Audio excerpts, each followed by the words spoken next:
لہٰذا ہم جاننا چاہیں گے کہ اسلام کے ظہور سے پہلے اور ہمارے نبی صلی اللہ علیہ وسلم کی تعلیمات سے پہلے عورت کا کیا معیار اور کیا اسٹیٹس تھا، اور اسلام کے ظہور کے بعد نبی کریم کی تعلیمات کے بعد عورت کا کیا اسٹیٹس اور کیا وقار رہا ہے؟ بہت اچھا سوال ہے، اور یہ جن لوگوں نے زمانہ جاہلیت کی تاریخ پڑھی ہے یا تھوڑا بہت اس سے واقف ہیں ماشاءاللہ مجالس کے عنوان سے اور مختلف پروگرامز کے عنوان سے، وہ جانتے ہیں کہ عرب میں ایک بات بڑی مشہور تھی جو بدنام زمانہ تھی، وہ یہ کہ یہ لوگ لڑکیوں کو زندہ گاڑ دیتے تھے زمین میں، نعوذ باللہ۔ عورت کے وجود کو اتنا حقیر سمجھتے تھے کہ اگر کسی کے ہاں بیٹی پیدا ہو جاتی تھی تو قرآن کریم کی ایک آیت میں اس کا مفہوم پیش کر رہا ہوں،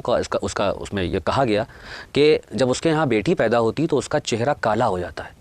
استغفر اللہ، مارے شرم کے اور مارے حقارت کے کہ یہ ہمارے ہاں کیا ہو گیا، اس لیے کہ عورت انسان نے اس کو ایک محض ایک پراپرٹی اور لین دین کا ایک ایلیمنٹ سمجھا کہ کیونکہ بیٹی آئی ہے لہٰذا وہ ایک لائبلٹی ہے،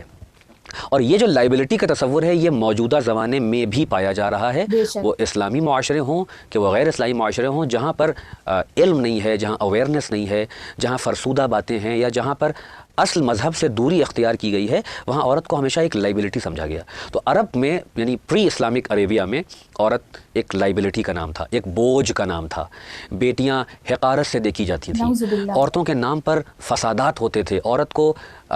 جادوگرنی، بہکانے والی اور طرح طرح کے القابات دیے گئے، نہ ان کو کوئی حصہ ان کی پراپرٹیز میں تھا، نہ باپ سے وراثت ملتی تھی، نہ اپنی ماں سے وراثت ملتی تھی، نہ اس لائق تھی کہ کوئی بزنس کر سکیں، کچھ کر سکیں، یعنی بے حد درجہ حقیر اور بدتر جو وجود ہو سکتا ہے وہ عورت کا رکھا گیا، اور ان پر مختلف شاعری یعنی پوئمز لکھی گئیں، ان کے حسن و جمال کی تعریف، ان کو لسٹ فل نگاہوں سے ہمیشہ دیکھا گیا، آبجیکٹ آف پلیجر مانا گیا۔ مگر رسول خدا صلی اللہ علیہ وآلہ وسلم نے آ کر جس دین مبین کی جسے کہتے ہیں کہ لوگوں تک جس دین کو پہنچایا، جس دین مبین کی تبلیغ کی،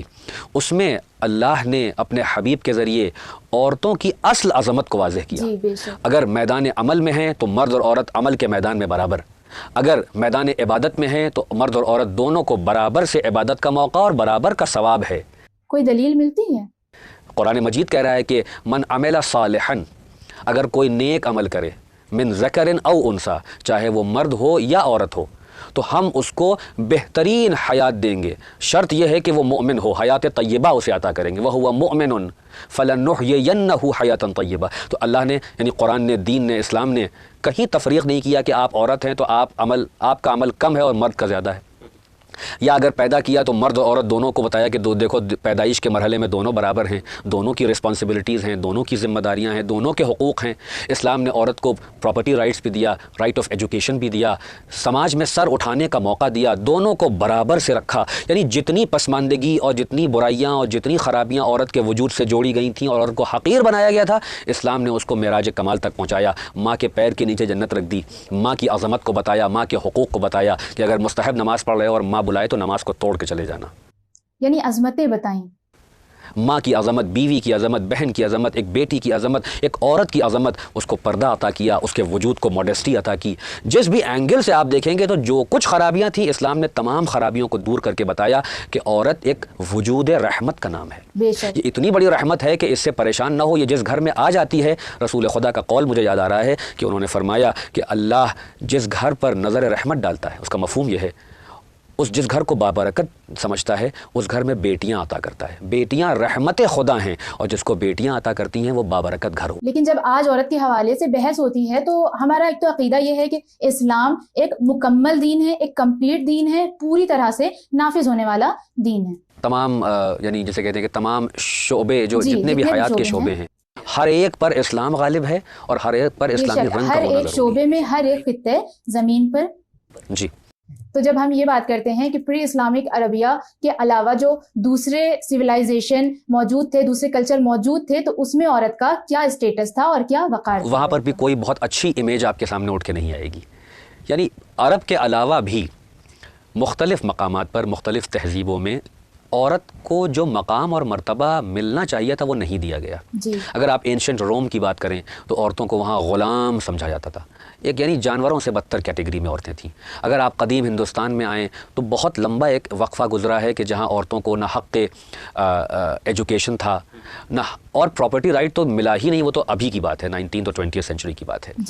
عورتوں کو گھر تک محدود کیا جاتا تھا کہ کھانا پکائیں, بچہ پیدا کریں اور اس طرح کے کام کاج کریں. اس کے علاوہ ان کا کوئی ایگزسٹنس نہیں ہے, ان کی کوئی اہمیت نہیں ہے. اگر آپ گریس کی بات کریں یا اور بھی جو مختلف سویلائزیشنس ہیں, ہر جگہ عورت کو پست رکھا گیا, انفیریئر رکھا گیا. ان کو نہ پالیٹکس میں رائٹ تھا, نہ ان کے پاس نہ ایجوکیشن میں ان کا رائٹ تھا, نہ ان کے پاس پراپرٹی کا رائٹ تھا, نہ ان کے پاس حق حیات تھا کہ وہ زندہ ہیں تو وہ اپنی والیشن سے, اپنی ول سے زندہ نہیں رہ سکتے ہیں. بلکہ اگر انہوں نے کوئی ایسا کام کیا جو مرد کے یا مردانگی کے یا اسٹیٹ کے خلاف ہے تو فوراً ان کو قتل کر دیا جائے گا. خود اسی انگلینڈ میں کہ جو آج بظاہر ایک تہذیب کا جیسے گہوارہ بنا ہوا ہے اور عورت کی آزادی کا چیمپئن ہے یہ پورا مغرب, پورا یہ انگلینڈ اور جتنے بھی ممالک ہیں انگریز ممالک, ان کے یہاں 18th اور 19th سینچری تک عورتوں کو اسکول اور یونیورسٹی جانے کا حق نہیں تھا. یعنی بہت مشکلیں تھیں. کتنے ایسے رائٹرز ہیں کہ جنہیں اپنا نام بدل کے اپنی بکس کو پبلش کروانا پڑتا تھا, اپنی پومز کو پبلش کروانا پڑتا تھا, کیونکہ پبلشرز عورت کی لکھی ہوئی پوئم نہیں لیتے تھے. عجیب. پبلشرز کہتے تھے کہ تمہیں ہمت کیسی ہوئی کہ تم نے قلم اٹھا لیا. یعنی ارلی 19th سینچری تک یہ حال تھا. آپ سوچیے کہ اتنے قریب آنے کے بعد بھی عورتوں کو قلم چھونے کا حق نہیں ہے, اسکول جانے کا حق نہیں ہے, مردوں کے ساتھ برابر سے اٹھنے بیٹھنے کا حق نہیں ہے, حق تجارت نہیں ہے. فقط اور فقط غلامی تھی کہ جو ان کے نصیب میں تھی کہ بس مرد کی ہاں میں ہاں ملاؤ. اچھا, یہ پوزیشن تھی.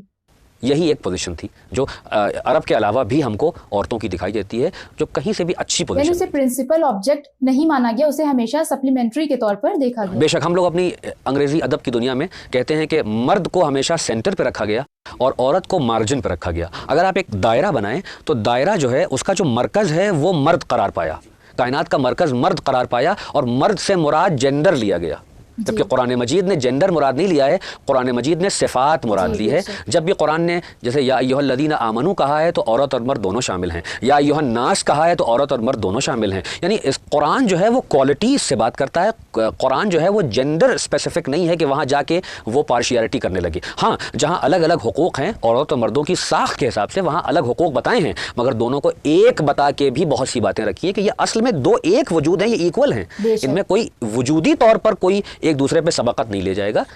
سبقت اگر دی گئی تو اس کے پیچھے حقائق اور